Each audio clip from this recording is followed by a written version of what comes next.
100 शब्द प्रति minute dictation start करते हैं 5 सेकेंड बाद।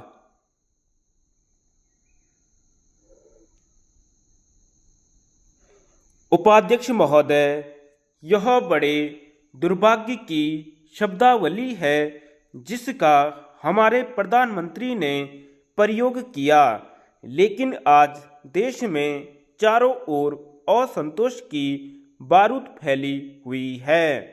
यह तस्वीर और चौथे दर्जे के केंद्रीय कर्मचारी विश्वविद्यालय में भर्ती होने के लिए स्थान पाने वाले और न पाने वाले विद्यार्थी असंतोष की कोई भी चिंगारी पाकर भड़क सकते हैं।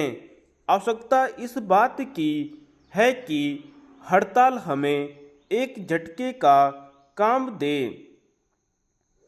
अगर हड़ताल का स्वागत किया जाए इस दृष्टि से कि उसने हमें एक शॉक ट्रीटमेंट दिया है सारे देश को या सरकार को, और अगर हम इससे लाभ उठा सकें और ऐसी नीतियों का निर्धारण कर सके कि जिनसे देश में महंगाई न बढ़ने पाए, तो यह सब के लिए अच्छा होगा।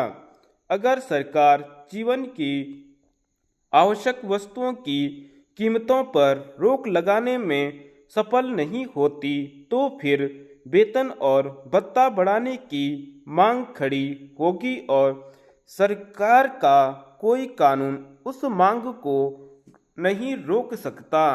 मैं यही जानना चाहता हूं कि सरकार हड़ताल की धमकी के ऊपर क्यों काम करती है।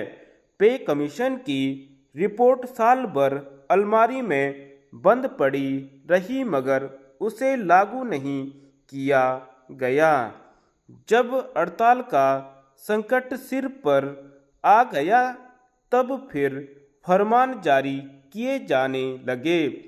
हमारे प्रधानमंत्री जी ने भी अपने ब्रॉडकास्ट भाषण में इस बात पर खेद प्रकट किया है कि पे कमीशन की रिपोर्ट लागू करने में देर हुई। इस देर के लिए कौन जिम्मेदार है? अगर सरकार जिम्मेदार है तो सरकार को अपने तौर तरीके बदलने चाहिए। हड़ताल को रोकने के लिए कानून भी बनाने की जरूरत नहीं है। जिन कारणों से हड़ताल होती है उन कारणों को दूर करने की जरूरत है।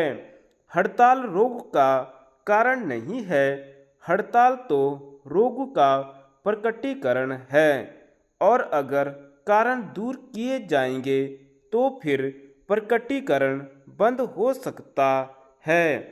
मेरा निवेदन है कि सरकार इस प्रकार की व्यवस्था करे, इस प्रकार की मशीनरी बनाए जिसमें केंद्रीय कर्मचारियों के साथ अगर मतभेद होते हैं तो मिलकर बैठकर उन पर बातचीत की जाए, उन्हें सुलझा लिया जाए, और अगर मतभेद हो तो उन्हें अनिवार्य पंच फैसले के लिए सौंप दिया जाए, कंपल्सरी आर्बिट्रेशन के लिए सौंप दिया जाए।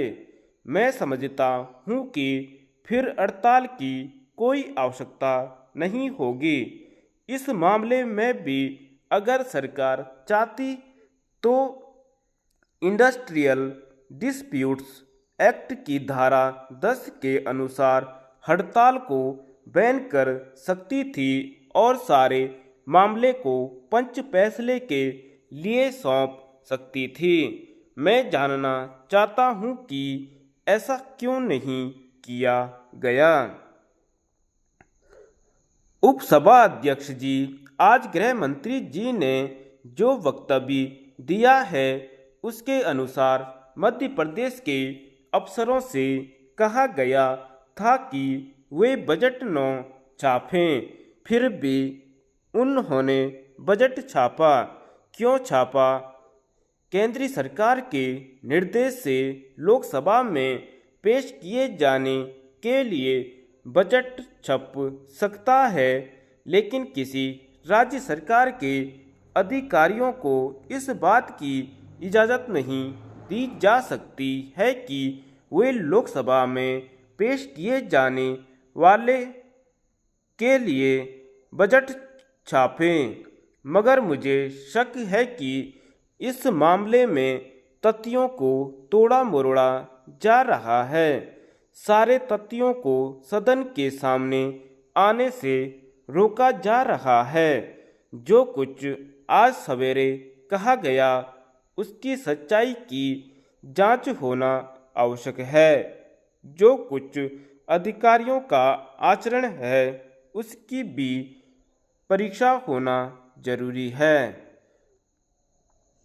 मुझे खुशी हुई थी जब गृह मंत्री महोदय ने बड़ी वीरता के साथ, बहादुरी के साथ मेरे प्रस्ताव का स्वागत किया और उसको स्वीकार करने की बात कही, लेकिन वह बाद में मुकर गए। ऐसा मालूम होता है कि ऊपर की बहादुरी भीतरी सत्य का सामना करने का साहस नहीं रखती है। श्री मधुलिमये ने जो कुछ किया वह एक अलग मामला है। उनका जो संशोधन है वह एक अलग बात है। उस संशोधन का श्री रंगा ने विरोध किया। हम में से कोई उस संशोधन से सहमत नहीं है, लेकिन आप किसी सदस्य का संशोधन रखने से रोक नहीं सकते।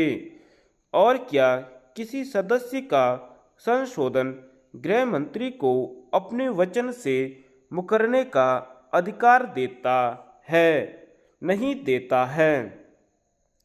उन्होंने आरोप लगाया कि राजनीतिक कारणों से यह मामला उठाया गया है।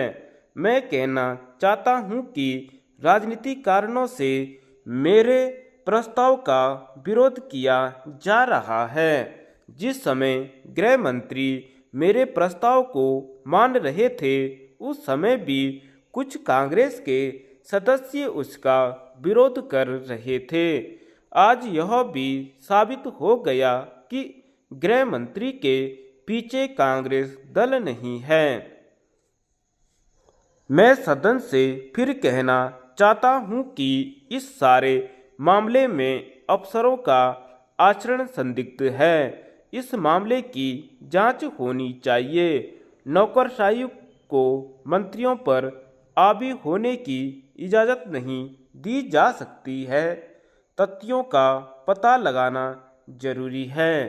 मैंने सवेरे भी कहा था कि हो सकता है कि गृह मंत्री महोदय को इस बारे में जानकारी न हो, मगर उन्हें जानकारी क्यों नहीं दी गई इसकी जांच होनी चाहिए।